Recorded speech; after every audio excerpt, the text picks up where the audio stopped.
Nah, tapi yang banyak orang nggak tahu itu SMS OTP gitu misalnya itu tuh ternyata ada vulnerabilities-nya juga gitu. Jadi itu bisa di-intercept di tengah dan orang bisa dapat OTP kalian. Cuma memang pertanyaannya sabar apa enggak? Apakah terus juga pertanyaan berikutnya bisa turun lebih banyak apa enggak gitu. Poinnya saham-saham bank besar udah menarik sebenarnya evaluasinya sekarang. Kalau misalnya retail biasanya kan horizonnya 2 minggu max.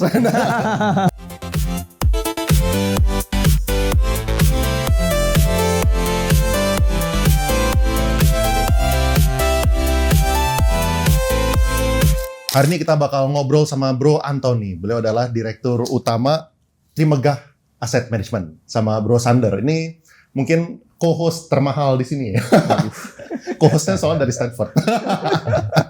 Jadi Bro Sander kalau misalnya mau nanya-nanya boleh. Kita gali-gali Bro Anthony. Atau kalau misalnya lu mau ya menjawab juga boleh. Itu terserah lu. Jadi hari ini kita bakal bahas tentang MSCI, saham-saham konglo, ekonomi Indonesia, kasus security juga di beberapa sekuritas yang kemarin ada case. Jadi, tapi sebelum ke sana kita mungkin kasih sedikit konteks dulu kali ya. Ini kan Bro Anthony sekarang menjabat sebagai Dirut Trimegah. Boleh share nggak dulu background-nya apa, lulus dari mana sebelum join ke Trimegah? Sure. Halo teman-teman semua. Dulu gue basically kuliah di Cornell University, ambil S1 dan S2. Kemudian setelah lulus, kerja di JP Morgan New York dan Singapura. About 5 years. Kemudian saya sempat kerja 1 tahun di hedge fund di Hong Kong before finally joining Temasek Holdings dulu, divisi treasury yang selama 10 tahun di Temasek. Dan eventually 2013 saya decide to go back to Indonesia, terus join Trimegah as komisaris pertamanya. Kemudian 2015 mulai jadi direktur. Oke, orang-orang biasanya kabur aja dulu nih, terbalik nih. Dari JP Morgan luar negeri balik sini. Tapi berarti hari ini nih gue agak minder, satunya Cornell, satunya Stanford, gimana nih? Tapi berarti kan Bro Anthony ini dari Trimegah Asset Management-nya, itu kan berarti beda perusahaan sama Trimegah Sekuritas gitu Betul, ya? beda. Tapi itu di kantor yang sama atau berbeda, sering komunikasi atau enggak sih? Kita secara aturan memang kantornya harus beda, tapi sebenarnya di gedung yang sama. Oke. Kita aturan manajer investasi itu harus independen dari perusahaan sekuritas atau brokerage. Jadi kantor sama tapi beda lantai. Sekarang manage berapa duit tuh Trimegah AM? Trimegah aset sekarang per November sekitar 57 triliun. Wow, 57 triliun. Ya. Baru reach 60 triliun kan ya? Yes. Wah, Wih. congrats. Itu kalau misalnya boleh tahu ya, split antara yang konservatif, artinya yang RDPU, RDPT, sama yang RDPC, campuran sama yang saham, itu berapa persen tuh kira-kira? So far yang lebih agresif ya dari in your terms saham dan campuran sekitar 10%, 15% Oh gitu? di buku kita. Jadi Mayoritas sebenarnya tuh masih RDPU sama RD. betul. Mayoritas berarti? masih konservatif. Ya. Oh. So, kita we're hoping dengan bantuan Bro Sanders nih Indonesia tambah maju lagi, tambah ngerti lagi tentang investasi. Jadi mungkin risk appetite-nya bisa nambah ke reksadana yang lain. Campurannya. Iya. Berapa nih emang kontribusinya? Waduh. Berapa duit dari 60T itu berapa Kecil duit? lah. Kecil cuma 70, lo lewat. Jadi saya bilang relationship kita goes beyond business ya. Betul. Jadi pas dulu gue raise fund pertama kali dari Northstar itu salah satu yang diajak Pak Patrick itu Pak Anthony ini. Buat apa mas nih? Untuk yang ngobrol-ngobrol lah gitu. Oh, buat make sure nanya Sander bener atau enggak? Betul. Oh gitu. Oh jadi Didinya lewat Bro Anthony. Iya. Oh. Lewat Bro Anthony nih Didinya. Terus lolos nggak? Lolos makanya dapat funding. Tapi ada datanya nggak sih kalau misalnya kita ngomongin tahun ini 2025? Tahun 2025 ini kan kelihatannya kayak banyak dramanya kan. Di awal-awal apalagi ya sempat banyak fear, sempat ada demo yang super besar. Bu Menteri Keuangan sempat diganti dengan Pak Purba gitu. Nah dari segi asing ya, fund asing itu kayak gimana sih? Flow untuk yang konservatif, which is misalnya RDPU atau RDPT, ataupun yang saham gitu. So far sih yang kita lihat asing memang outflow ya dari Indonesia. Nah untuk saham ya, specifically saham tuh hampir 2 billion US so far, year to date ya. Kalau untuk bonds positif tapi sedikit, nggak banyak. Mungkin cuma beberapa ratus miliar rupiah untuk bonds. Jadi sebenarnya net asing itu cabut ya tahun ini? Yes, asing itu cabut sebenarnya. Menarik ya? Ya, tapi interestingly market kita itu naik kan. Naik, iya. kok bisa kalau kayak gitu? Kalau misalnya siapa yang drive kenaikan? Maksudnya kalau misalnya asingnya itu cabut misalnya $2 billion kalau misalnya dari segi saham, terus kenapa saham kita bisa plus 20% IHSG? Bukannya Bro Leon yang naikin. No, I'm serious. Jadi kan sebenarnya I'm quite proud of it. Maksudnya retail partisipasi kita sangat tinggi di Indonesia, terutama tahun ini kelihatan banget ya. Mungkin permulaannya sejak COVID kali ya. Sejak COVID retail participation itu naik terus. Jadi it's amazing tahun ini sebenarnya retail. Jadi kita sendiri yang mengelola pasar modal kita sendiri sebenarnya kan, dari kita untuk kita. So that's great menurut saya. Keren. Kalau misalnya dari Bro Sandar nih, mungkin ya gue yakin ada teman-teman yang udah pernah nonton dia ya. Kalau misalnya, soalnya dia udah beberapa kali ngomong di Kompas TV acaranya. Orang selalu bilang, wah ini gak kaleng-kaleng nih dari Stanford segala macam. Emang sih. Mungkin lu boleh sedikit sharing gak sebelum lu ke Makmur lu kerjain apa?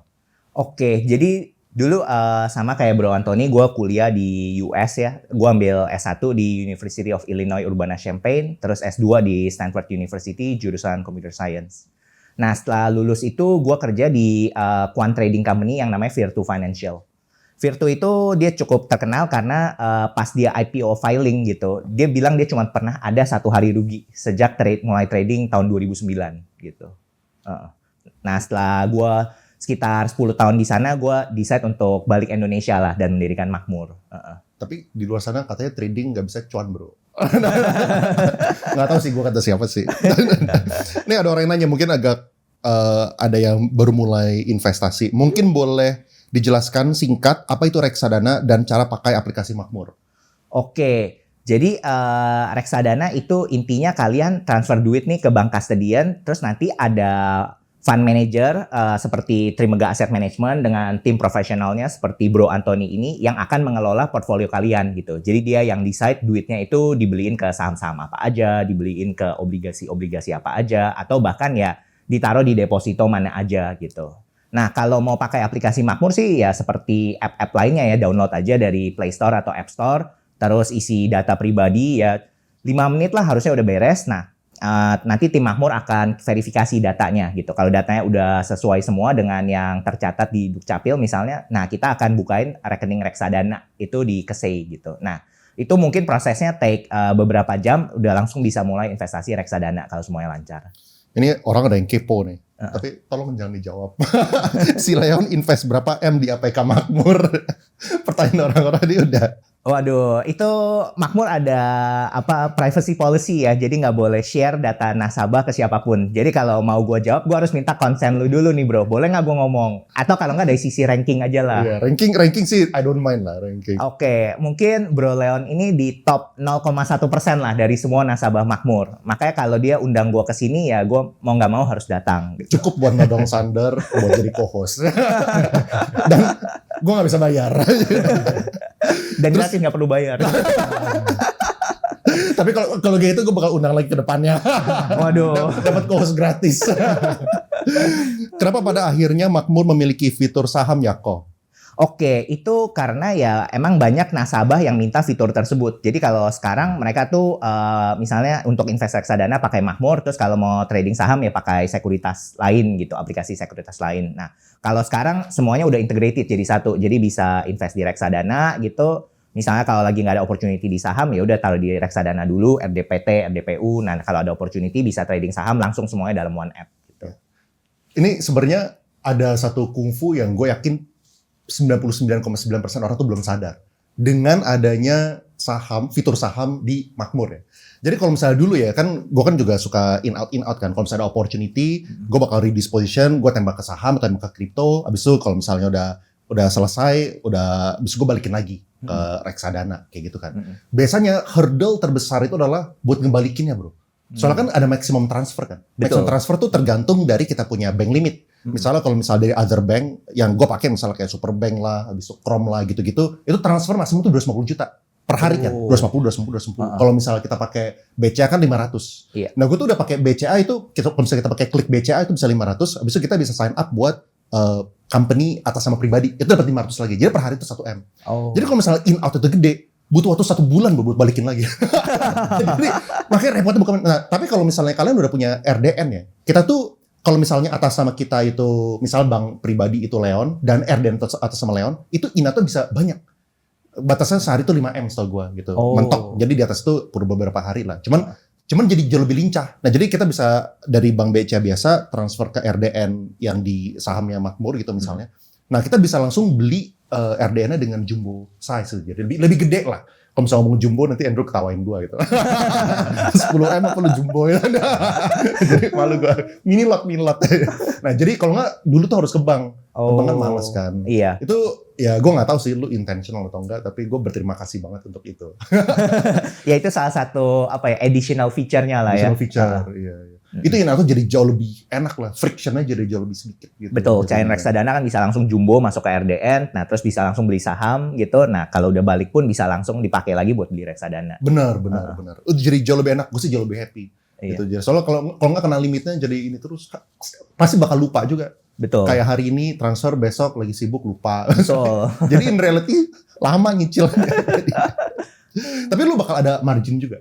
Iya, kedepannya kita lagi develop fitur margin, tapi kan sesuai peraturan OJK, nasabah itu harus udah punya account saham di Makmur selama 6 bulan baru bisa aktivasi fitur margin gitu. Tapi harus aktif dulu atau harus buka aja? Harus buka, terus mereka mulai trading lah. Jadi dari sisi sekuritas partner kita itu bisa ngelihat gitu trading history-nya gitu. Oke. Nah itu, tapi yang sekarang udah ada itu fitur buying power. Jadi kalau misalnya lu belum ada cash nih di RDN, tapi lu lihat opportunity di market, nah itu lu bisa langsung pakai buying power gitu. Ya udah lu beli dulu sahamnya, nah tapi lu ada waktu sampai T+2, lu harus deposit ke RDN-nya. Kalau nggak lu kena penalti. Iya, gitu. iya. Nah itu dia punya ini apa namanya? Guarantee apa namanya? Kolateralnya apa? Kolateralnya itu misalnya kalau lu udah punya saham-saham duluan nih di rekening, itu bisa dijadiin kolateral gitu. Iya. Cuman itu biasanya ada haircut kan ya? Betul, jadi, ada haircut. Mungkin supaya teman-teman tahu juga, jadi tergantung sahamnya. Misalnya saham yang dianggap less liquid gitu ya, atau enggak misalnya kayak BCA mungkin dianggapnya liquid. Kalau misalnya BCA tuh misalnya punya 1M, bisa kasih buying power-nya berapa persen? Itu 95%.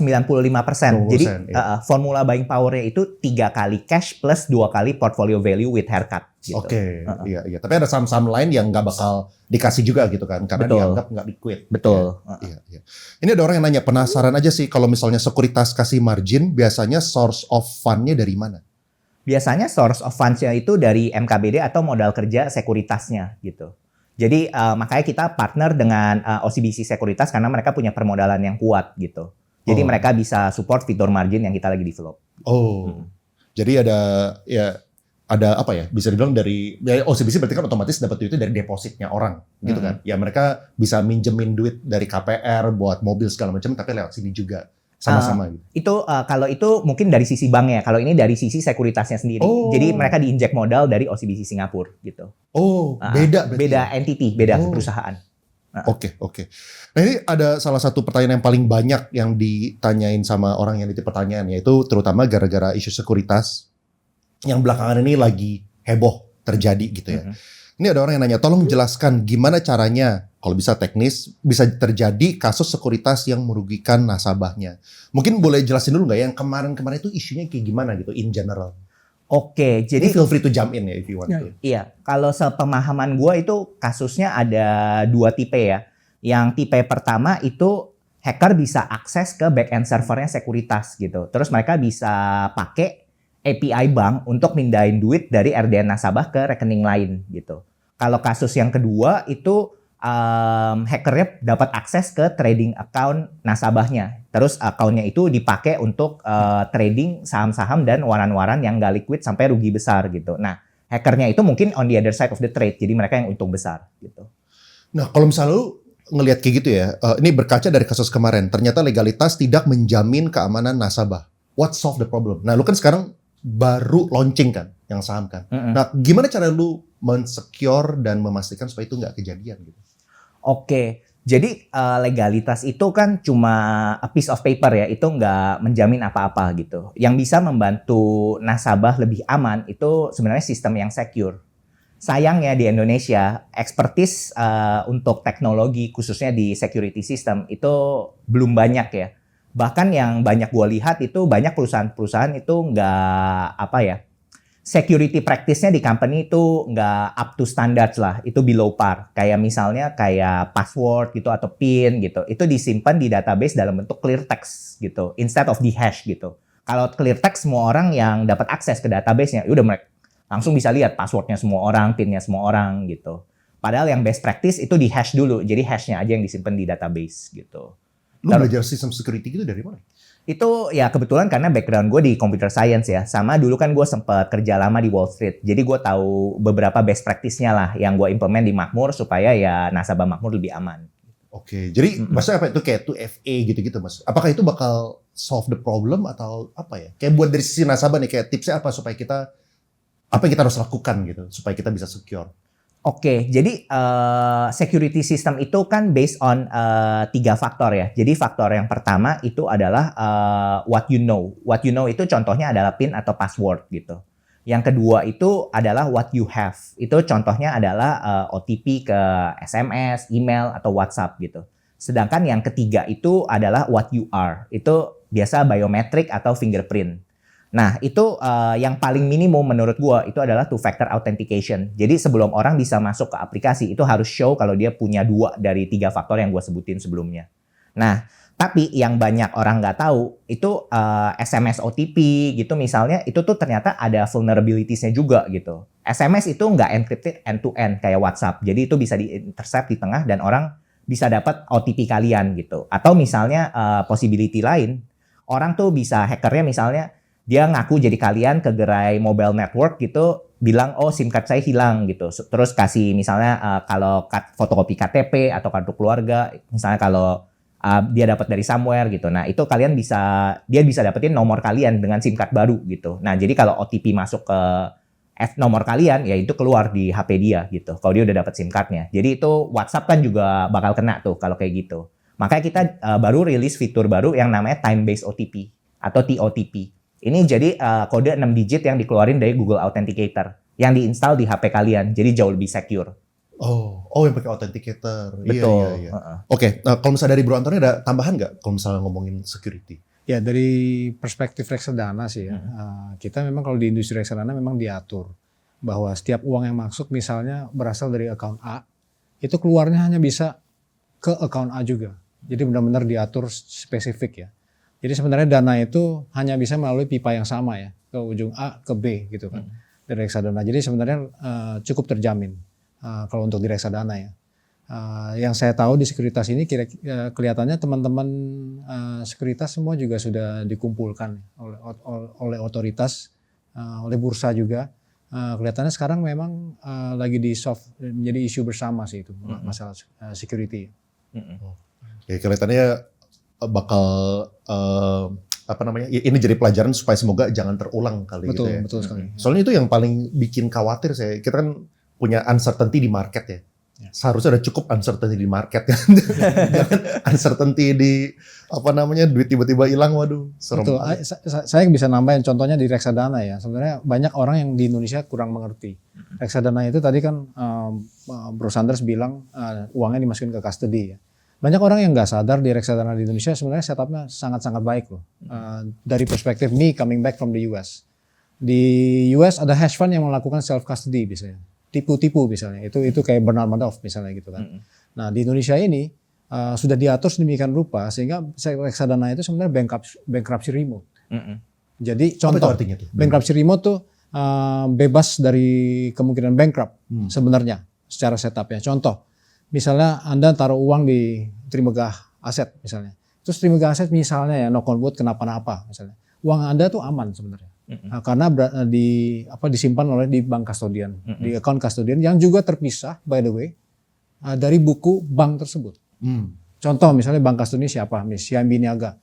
Bank CIMB Niaganya kenapa-napa misalnya no wood juga, dananya tetap aman. Karena itu di ring fence, dana itu tidak masuk ke buku dan di-commingled dengan dana nasabah deposito yang lainnya.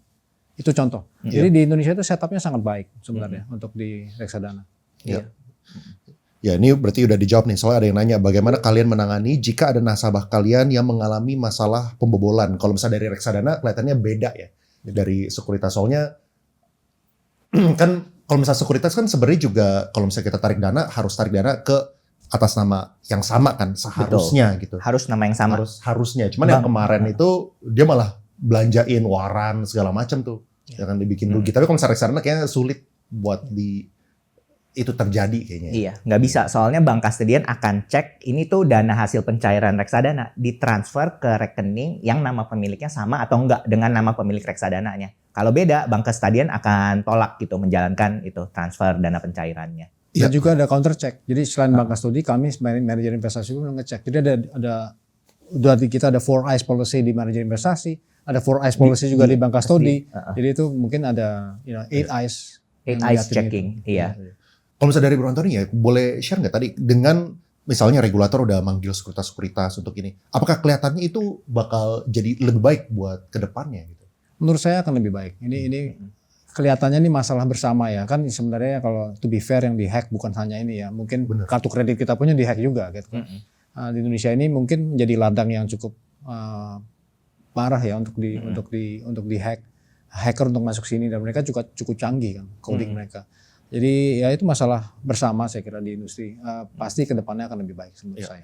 Iya. Nah kalau misalnya dulu ya, kan kalau misalnya kita ngomongin sekuritas kan ada banyak. Gimana cara lu ngebedain lu mendirikan sekuritas, gimana cara lu membedakan itu dengan sekuritas-sekuritas yang udah ada? Well, gue sih nggak mendirikan sekuritas ya. Jadi license kita itu namanya MPPPE. Jadi Mitra Pemasaran Perantara Pedagang Efek gitu. Jadi gue partner dengan sekuritas gitu. Nah untuk kita membedakan itu kedepannya ya tentu kita akan ada fitur-fitur eksklusif yang nggak ada di tempat lain. Tapi ya unfortunately gue belum boleh cerita ke lu bro. Oke, siap. Nah kalau misalnya kita pengen ngomongin market nih, ini belakangan ada yang seru banget. Soalnya kalau misalnya kita lihat year to date, indeks itu tuh tadi data terakhir yang gue baca, year to date 0, sekian persen plusnya. Indeks 30 juga 0, sekian persen. Tapi kalau misalnya kita ngomongin IHSG, itu tuh naik 20% gitu kira-kira. Nah dari Bro Antoni ini dengan pengalaman di JP Morgan, Temasek, apa tanggapan lu tentang saham-saham Konglo yang belakangan ini lagi manggung banget? Ya.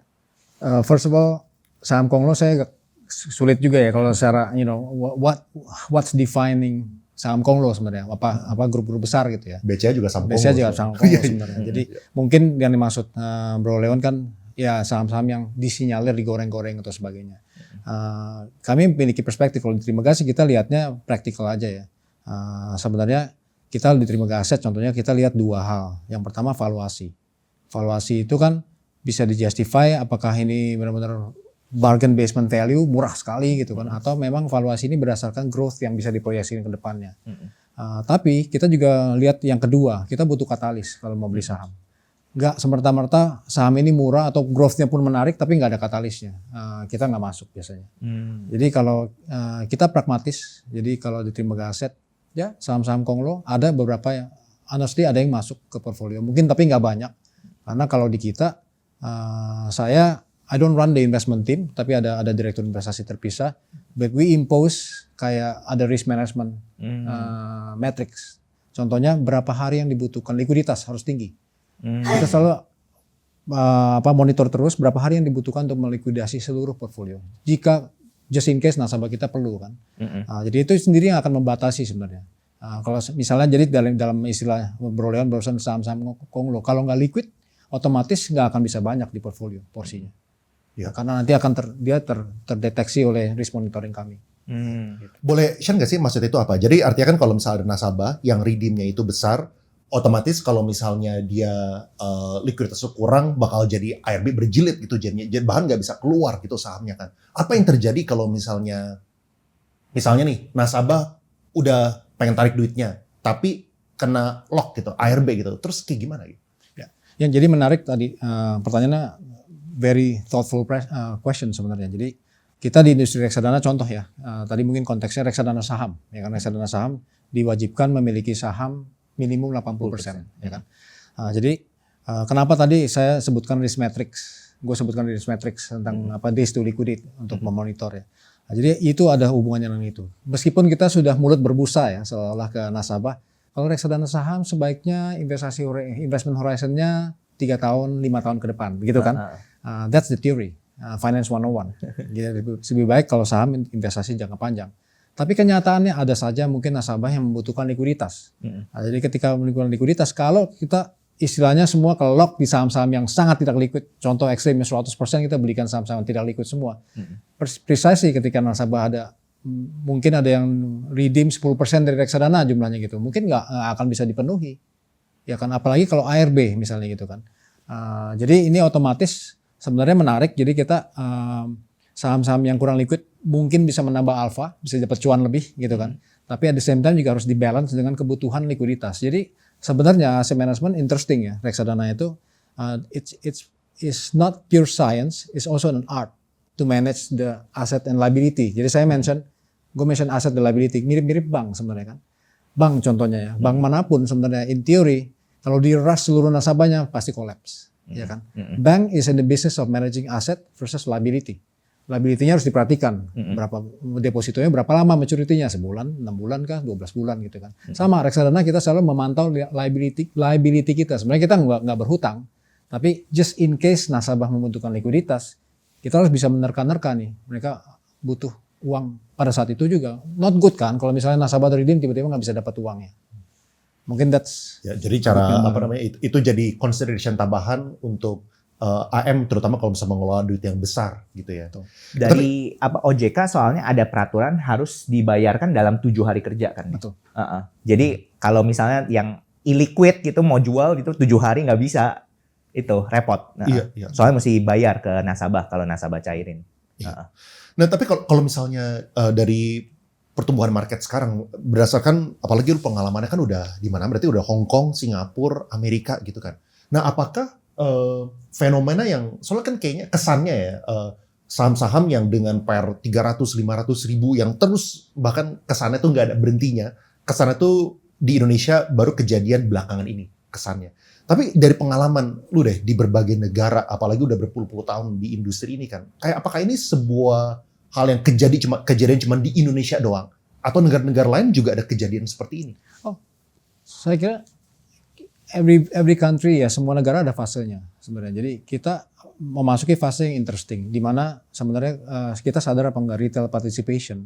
Contoh ya, SI di pasar modal tuh 5 tahun yang lalu 3 jutaan, hampir 4 juta kurang lebih. Sekarang itu udah hampir 20 juta.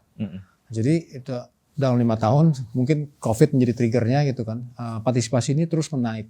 Dan ini terjadi di Korea sebelumnya juga. India pun juga mengalami sesuatu fase yang sama.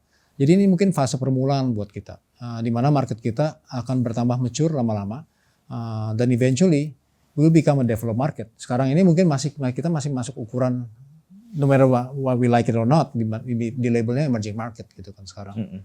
Itu suatu fase saja dan I've seen it before.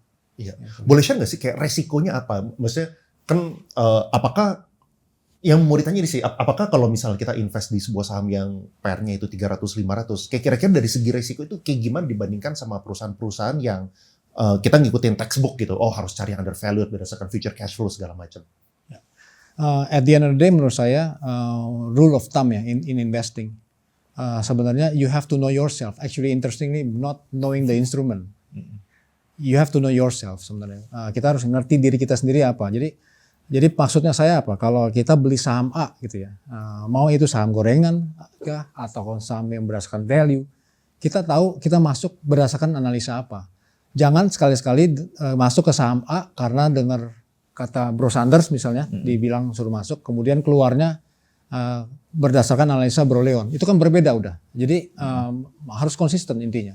Kita ini seorang trader yang maunya scalping misalnya, ya udah konsisten with that. Jangan tiba-tiba trader kemudian jadi holding forever gitu kan. Setelah ini, oh ya ini value deng sebenarnya gitu jadi kan. Investor. Selama-lamanya jadi investor. Turun. Iya. Jadi has to be consistent. Jadi kalau if you go in based on technical analisa, ya stick with it. Berdasarkan technical analisa saya, ini waktunya masuk. Berdasarkan technical analisa saya harus keluar sekarang, ya keluar. Atau stop loss sekarang harus cut loss. Itu menurut saya. Dari dulu saya di Temasek 5 tahun pertama itu menganalisa hedge fund globally untuk investasikan uang Temasek. Jadi interestingly when I spoke to 700 hedge fund managers around the world dulu untuk Temasek ya. Jadi dari situ kelihatan apa yang membedakan hedge fund managers yang jago dengan yang biasa-biasa saja. Yang jago itu adalah number one actually disiplin. Disiplin in stop loss, but most importantly kalau dianalisa lebih lanjut, disiplin tentang mereka tahu diri mereka sendiri sebenarnya. Itu sih mungkin bisa jadi masukan. Apakah kalau misalnya nanti ya, kan sekarang kayaknya orang kan lagi pada party, maksudnya dari segi terutama ya retail investor lah, apalagi yang ikutan hype-nya saham-saham yang lagi pada terbang-terbang ini. Nah, mungkin di sini gue juga pengen berusaha buat ngasih realitanya, soalnya kalau misalnya lagi party kayak gini jangan sampai kelewatan kebablasan gitu. Soalnya in times kalau misalnya nanti ada koreksi, tesis gue sih kalau misalnya saham-saham yang per 300-500 ribu koreksi bisa jauh lebih dalam dibandingkan perusahaan-perusahaan yang secara harga itu udah undervalued gitu. Itu tesisnya gue gitu. Cuman mau dapat deh dari POV teman-teman di sini kayak gimana? Ya, setuju. Maksudnya one has to know what game they're playing, right? Kalau kita membeli saham based on momentum misalnya, stick with it. Jadi kalau saya mungkin pelajaran kedua yang saya bisa katakan in a sense ya, gue merasa dari dulu you have to know yourself sebenarnya. Jadi if you're momentum trader, dan jangan momentum terus jadi value nanti gitu kan. Jangan berubah-ubah, maksudnya be consistent with your style, pelajari sampai benar-benar matang menurut saya itu. Jadi ya again setuju tadi misalnya saham-saham if your value, if your momentum, if your technical. Jadi stick and continue learning about the methodology menurut saya. Jadi ya memang kalau saham sampai ratusan kali PE dan sebagainya, you know when to get in, but you have to know when you get out sebenarnya gitu. Kalau kita memang cenderung sebagai I was a fund manager before lama juga, I tend to be fundamental gitu ya. Tapi basically tadi lah be consistent, masuk gara-gara alasan A jangan keluar gara-gara B gitu kan, jadi beda. Intinya proses driven lah. Kita harus punya proses di mana gimana kita menentukan kapan masuk dan kapan jual dan masuk kemana. Keluar kemana gitu. Iya. Nah, gue punya banyak pertanyaan juga nih buat POV lu nih dari sisi kon. Tapi ini dari buat Bro Antoni nih, ini ada orang yang nanya, mungkin berharap gara-gara dia pegang banyak bank. Potensi Big Bang di 2026 apakah akan mencetak all time high? Mungkin dikasih ini supaya hatinya tenang gitu. Udah disuruh hold, disuruh average down kelamaan. BBRI ya. Semuanya Big Bang. Ya, Big Bangs kan generally down 40%-an kurang lebih ya dari top ya kurang lebih. Ya mungkin dari perspektif sebenarnya yang menarik dari Big Bangs menurut saya dividen yieldnya cukup tinggi sekarang ini. Mungkin ada yang 7, 8, 9% ya. Apakah akan kembali untuk mencetak all time high? Bisa saja. Maksudnya karena kita kan negara berkembang terus. Jadi I'm not gonna write it off. Maksudnya sangat mungkin. Tapi yang pertanyaannya kan kita sebagai investor maunya cepat gitu kan. Kalau harus tunggu ke all time high harus 5 tahun ya kelamaan gitu kan. Jadi Big Banks sekarang ya menurut saya valuation wise menarik, murah, sudah koreksi banyak sekali, ROI-nya cukup tinggi sebenarnya. Tapi yang saya kira memang ditunggu-tunggu sekarang adalah katalisnya seperti apa sih ini? Tadi kan saya katakan kalau Trimegah kita lihatnya valuation murah, tapi kita juga harus lihat ada katalis. Katalis tentu saja sekarang saya kira bapak-bapak, ibu-ibu dari Danantara sangat aktif kan ya untuk bank-bank Himbara contohnya.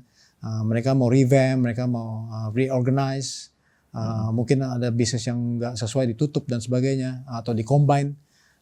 Itu katalis yang harus kita monitor terus sebenarnya. Tapi intinya sih tadi Big Bang ya menarik tentu saja. And by the way, by getting high dividends, you getting paid by waiting, right?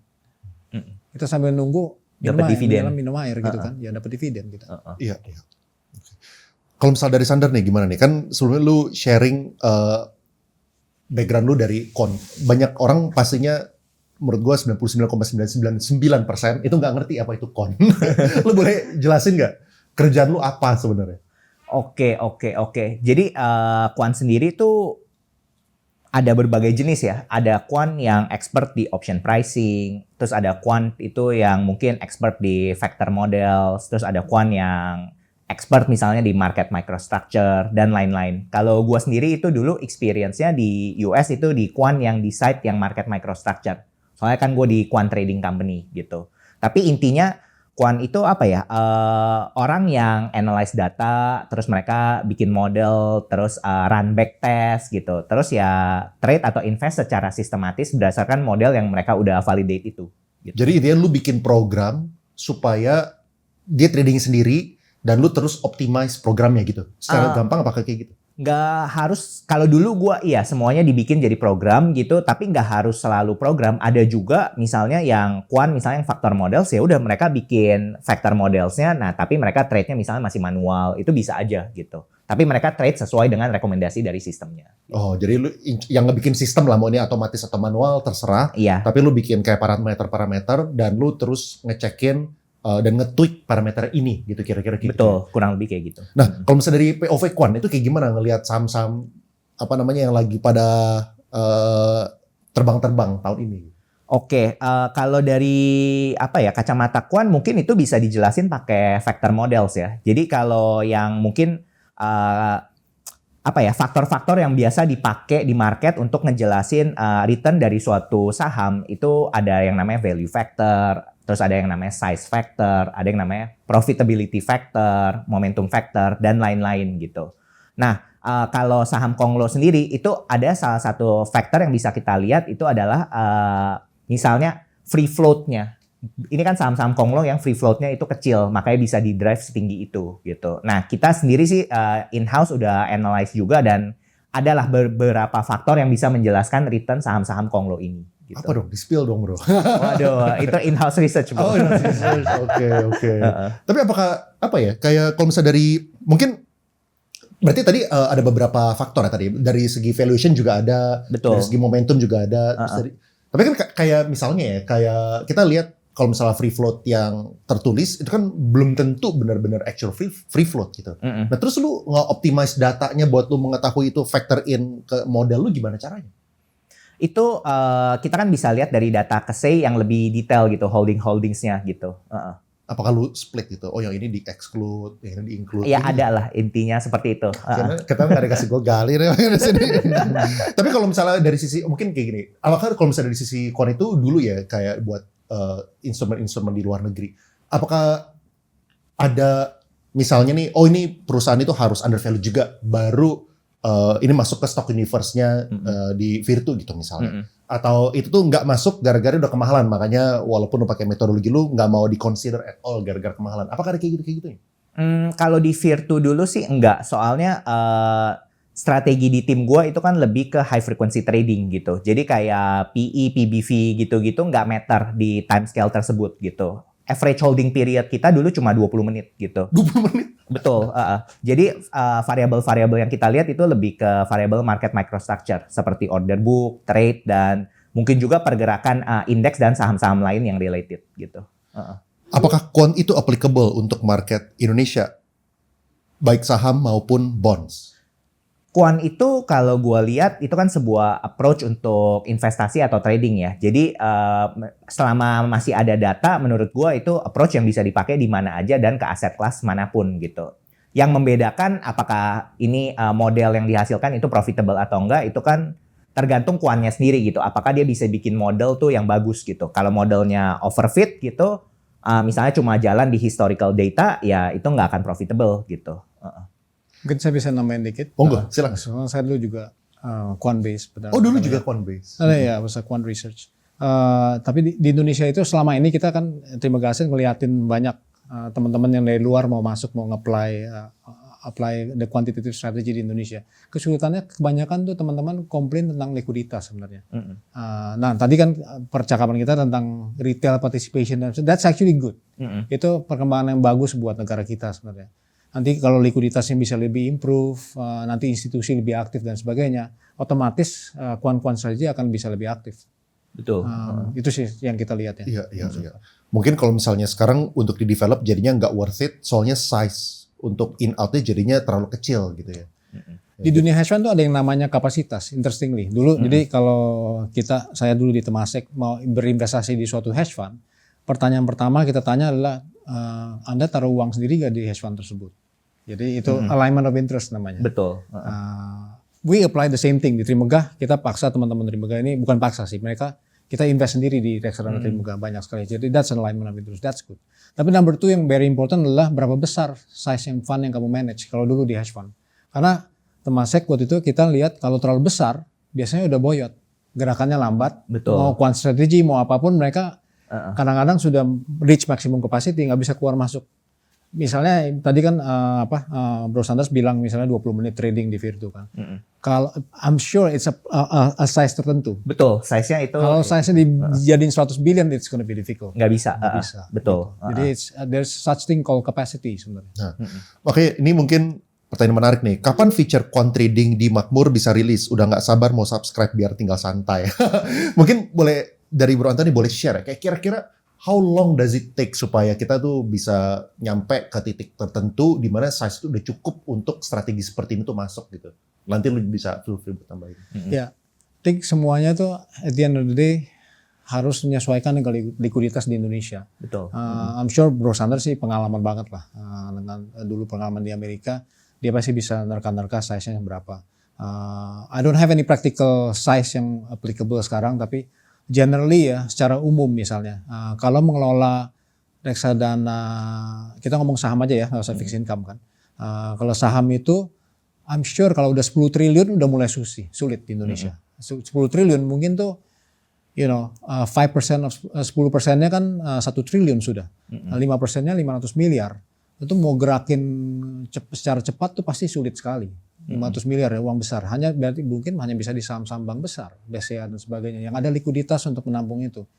Nah, kalau hanya terpaku pada saham-saham bank besar ya otomatis kan berarti the source of alpha-nya sudah mengecil. Betul. Nah, jadi 10 triliun maybe tough number.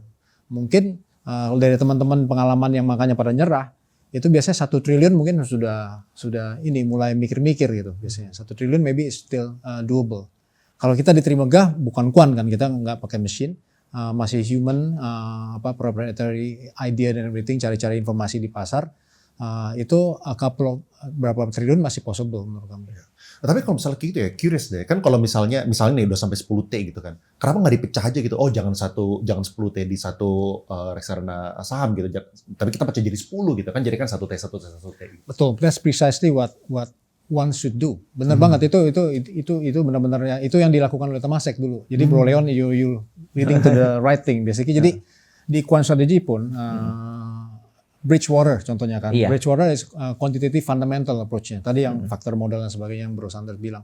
Mereka ada mini strategies jadi ada puluhan atau if not ratusan hedge fund managers inside dengan strateginya masing-masing. Ada yang 20 menit, ada yang weekly, ada yang daily, Betul. ada yang seconds, gitu kan. Jadi seperti itu. Jadi ujung-ujungnya nanti kita pecah-pecah dengan strategi-strategi yang nggak tubrukan sebenarnya. Jadi lucunya nanti strategi A bisa lagi jual, yang ini bisa beli sebenarnya. Betul. Gitu kan. Jadi but at different time horizon probably. Jadi that's what's interesting kalau udah besar. Kalau saya dulu gimana Bro? Kapan Makmur bisa rilis nih? Gue juga jadi bisa pensiun gue Bro. Udah nggak usah trade lagi gue. Waduh, kalau gue ditodong untuk ngomong terus nggak ada waktu kerja. Tapi gue tambahin yang tadi ya, itu benar. Jadi strategi kuantitatif tuh ya butuh likuiditas gitu. Makanya kita butuh strategi yang bermacam-macam gitu. Kayak gue di Virtu sendiri itu kapasitasnya strategi yang gue bikin ya udah segitu gitu. Kalau misalnya gue dikasih duit lagi sama bos gue suruh manage yang lebih gede, itu udah nggak bisa gitu. Sharp ratio-nya akan turun. Dulu berapa gitu yang buat satu strategi itu? Itu dulu gue dikasih capital 100 million gitu. Itu kita jadiin 300 long, 300 short gitu. Oke. Iya. Kalau itu bikin bos sendiri aja Bro, buat kita berdua aja. Nah iya. Kita bertiga deh. Kalau dirilis ke publik berarti mereka nggak bisa pakai dong. Nah, kita iya. aja. Benar. That's what happened with Renaissance Tech, Rentech. Iya, Rentech kan close. Dia nggak terima investor lagi. Nggak terima At one duit point, lain. nggak mau kalau returnnya sudah 40%, mereka gross returnnya bisa 60% per tahun. Betul. Forget about managing other people's money, manage your own money gitu. Betul. Itu compounding 60% dalam waktu 20 tahun itu Iya. gila banget duitnya itu. Betul. Oke, nah kita pengen bahas bond market deh. Soalnya gue salah satu pengguna Makmur dan juga invest di Trimegah AM. Jadi dua-duanya gue dua-duanya yang manage duitnya gue. Aduh, thank you. Thank you bro. Iya. Nah, cuman kan performance RDPU maupun RDPT tahun itu luar biasa. Ya kalau misalnya kita ngomongin RDPU, pasar uang tuh bisa memberikan return 5-6%. tahun ini. Dan kalau misalnya RDPT itu bisa sampai bahkan 10% tahun ini. Itu kan buat obligasi ya gue dikasih 7% sebenarnya udah happy gitu. Ya cuma dikasih ekstra ya nggak nolak juga. Apalagi dapat bonus lagi dari Makmur ya. Nah, dapat bonus lagi. Tapi gue udah nggak apply bonus lagi. Udah kenal. Dulu tuh jadi backstory-nya gini, soalnya Makmur kan kasih ekstra bonus 3%. Jadi kalau misalnya dapat return 7%, dapat 3% lagi jadi 10%. Dapat 9% plus 2% misalnya jadi 11% gitu. Sebelum gue kenal Sander jadinya gue pakai terus gitu. Habis itu dulu tuh mereka punya glitch dulunya ya. Dulu mereka punya glitch. Jadi satu akun itu maksimal berapa ya kalau nggak salah 5M kalau nggak salah maksimal. Kira-kira kayak gitulah, ada batasan sudah mentok. Jadi gue bikin 5 akun PT gitu. PT A, PT B, PT C, PT D. Habis itu udah kenal jadi nggak enak gitu. Jadi udah nggak usah pakai bonus lagi. Udah tahu diri dikit. Nah mungkin pengen yang penting juga buat orang adalah ini nih, outlook RDPT ke depannya bakal kayak gimana? Apakah bakal lebih baik daripada tahun 2025? Mungkin dari lu kali. Ya, RDPT ini reksadana penyelamatan tetap kan ya, fixed income. Jadi ya kita tahu era suku bunga, the Fed keep cutting, BI juga turunin. Ujung-ujungnya yield curve akan ikut lah sebenarnya. Jadi sebenarnya kita nih memasuki era suku bunga rendah sebenarnya. Dan bisa kelihatan juga mulai kelihatan ya obligasi-obligasi yang diterbitkan oleh korporasi-korporasi, saya nggak usah sebut nama gitu ya. Itu mulai kuponnya sudah mulai rendah tuh. I'm sure kurang lebih bisa 1% sampai 1,5% lebih rendah dari sebelumnya. Jadi dengan adanya itu kita tahu ke tahun depan nih pasti return pasti lebih rendah lah bro. Iya, pasti lebih rendah. But the flip side of it is tadi sempat disebut bahwa IHSG sih naik 20% lebih. Tapi sebenarnya LQ45 nggak kemana-mana kan. So kita baru ngadain investor forum belum lama I did a speech there.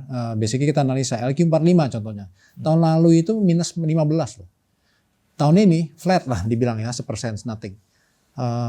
Kalau dipikir-pikir dan bonds rally kan, bonds baru disebut bonds returnnya bagus. Berarti kita masih di bear market sebenarnya. Cuman IHSG kita semua excited dengan saham-saham yang keep going up, it's good. Tapi sebenarnya underlying saham-saham blue chip kita ini belum kemana-mana. So we are in the bear market.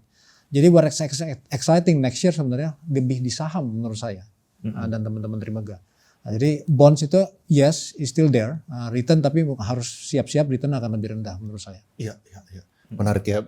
Tapi boleh sedikit jelasin fenomena ini nggak ya kayak kalau misalnya, berarti kan kalau misalnya historically misalnya tahun ini dapat 9%, 10%, mungkin kita bisa expect ya harapannya lah ya 7%, 8% mungkin gitu. Ya 7% lah gitu.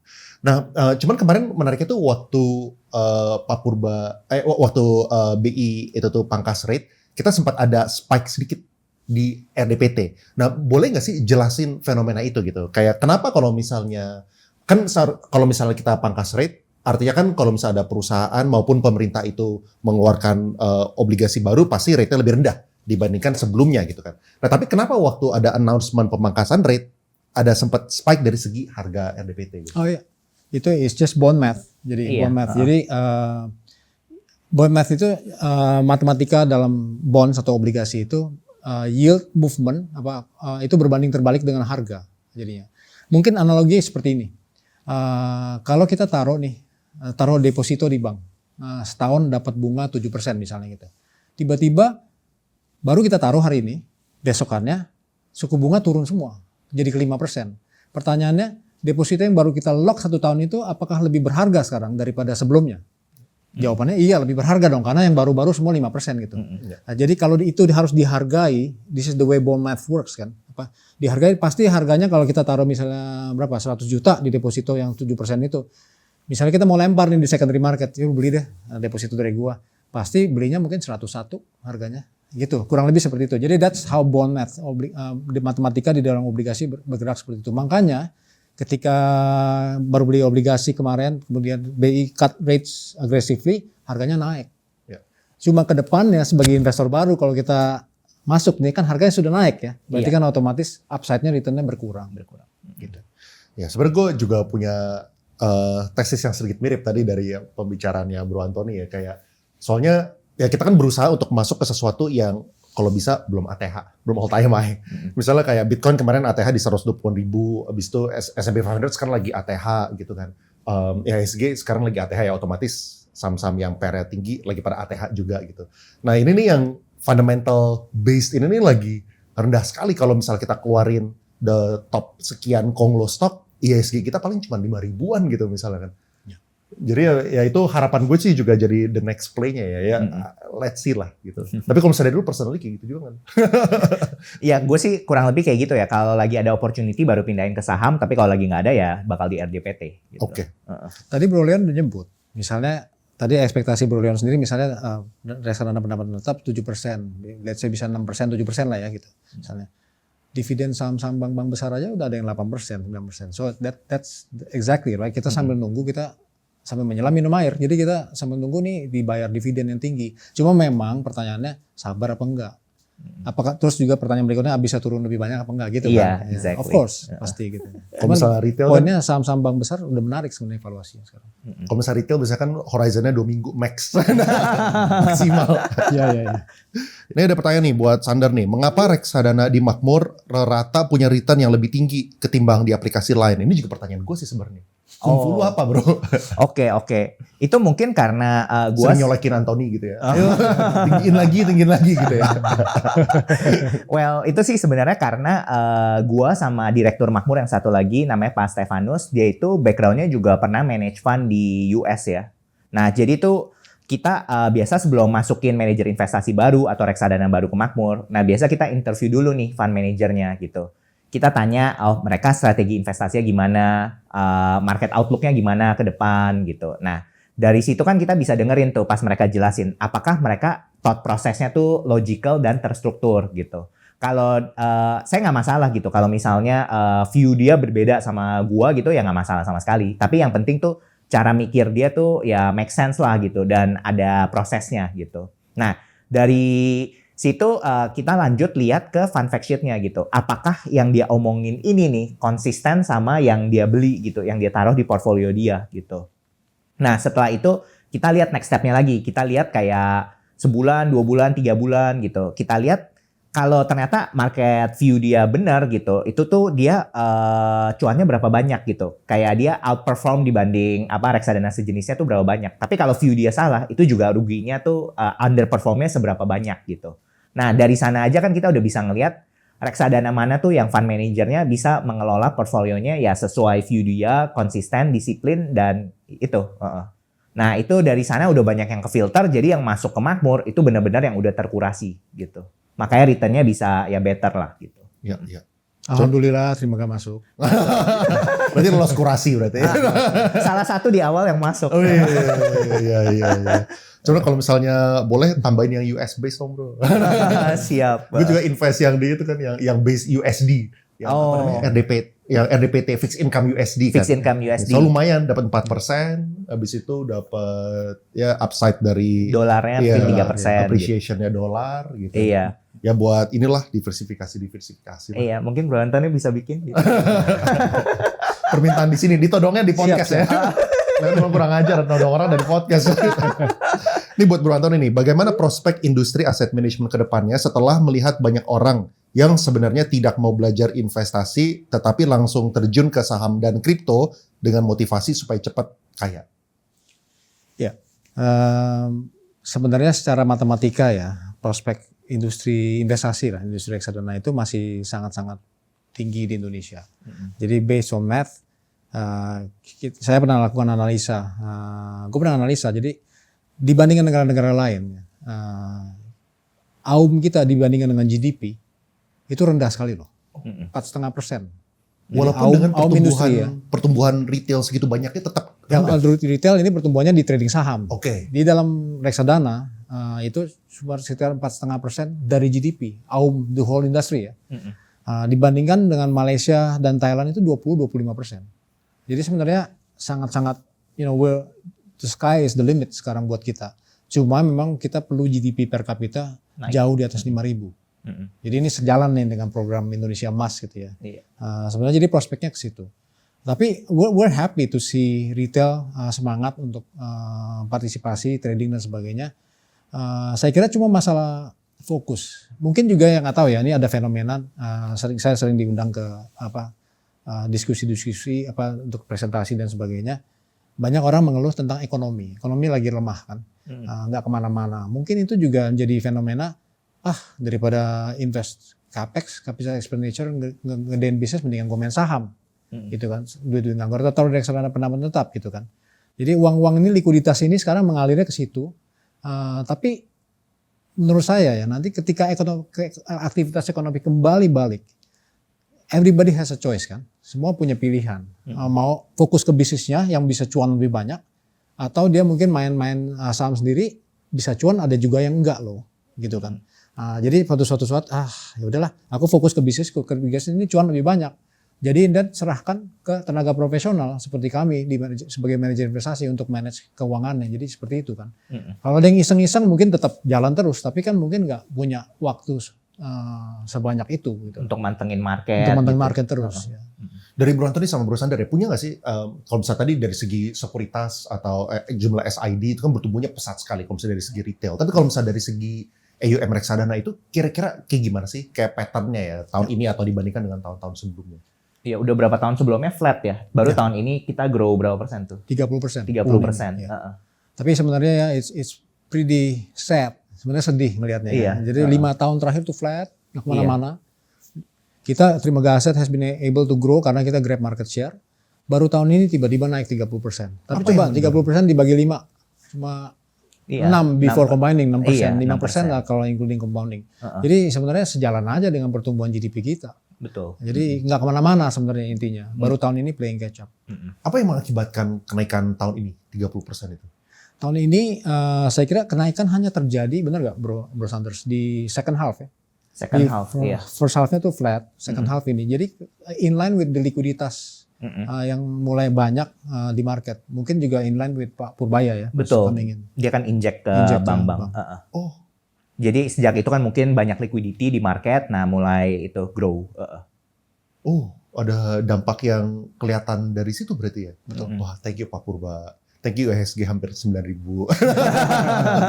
Kalau bisa 36.000 Pak, lanjutkan terus Pak. Oke, ini ada yang nanya nih, kenapa Trimegah nggak punya produk Bitcoin based or crypto? Itu simpel jawabannya. Memang kami di reksadana belum diperbolehkan. Regulasi belum memungkinkan untuk itu. Iya. Ya kalau bisa kan jadi lebih fleksibel. Iya. Yang sebentar lagi mungkin gold ya. Iya, ETF Gold mungkin akan keluar aturannya. Tadinya kita harapkan tahun ini, kelihatannya realistically tahun depan. POJK-nya. Boleh jelasin nggak maksudnya ETF Gold ini apa? Jadi kita belinya itu, jadi maksudnya Trimegah bakal sebagai salah satu misalnya reksadana, penerbit. Apa bisa beli gold? Jadi klien bisa membeli ETF Gold. Jadi bisa beli ETF Gold, tapi bukannya reksadana tertentu. Misalnya yang reksadana campuran beli gold itu bukan kayak gitu. Bukan gitu. Tapi yang kita bisa beli langsung. Beli langsung. Cuma kalau misalnya beli ETF gold kan pajaknya pajak progresif ya. Betul. Itu salah satu PR yang harus dibereskan oleh pemerintah. Karena selama itu terjadi ya sebenarnya sama aja. Kita beli gold fisik sebenarnya ada pajak progresif. Cuma mungkin banyak orang yang nggak declare. Iya. Digital gold juga sama seperti itu. Kalau digital gold mungkin udah susah soalnya kan kelihatan yang beli siapa, yang jual siapa. Tapi kami sebagai pelaku pasar memang merasa perlu ya ETF Gold ini, karena jadi sebenarnya digital gold kan sudah jalan ya sebenarnya. Digital gold sudah berjalan, emas fisik sudah jalan, tapi kan sebenarnya banyak sekali dari kita investor-investor besar, bukan hanya retail ya, tapi institusi yang perlu diversifikasi ke emas. Mereka nggak mungkin beli emas fisik kan, dan ini uangnya besar sebenarnya. Jadi ini ETF Gold itu dibutuhkan oleh market kita. Kalau yang kualitatif, the willingness to pay. Betul. Dia niat bayar apa enggak nih gitu kan ujungnya. Soalnya duitnya bisa ada, tapi belum tentu mau bayar. Kemungkinan ARA lebih banyak toh, ya kan? Karena ini saham bagus, mungkin hasil negosiasi. Oh bos, nggak bisa dong IPO-nya harga ini harus lebih murah dikit supaya demand-nya ada dan sebagainya. Itu kira-kira average return-nya berapa persen tuh dari 2011 sampai 2019? At least yang gue manage sendiri itu kayak gue tahu soalnya. On average ya 100% per year. Udah bro, gak usah lanjutin makmur bro, bikin aja. Nah kayak Bro Anthony bilang, market Indo belum terlalu liquid gitu. Gak apa-apa, kita maksin 1M aja.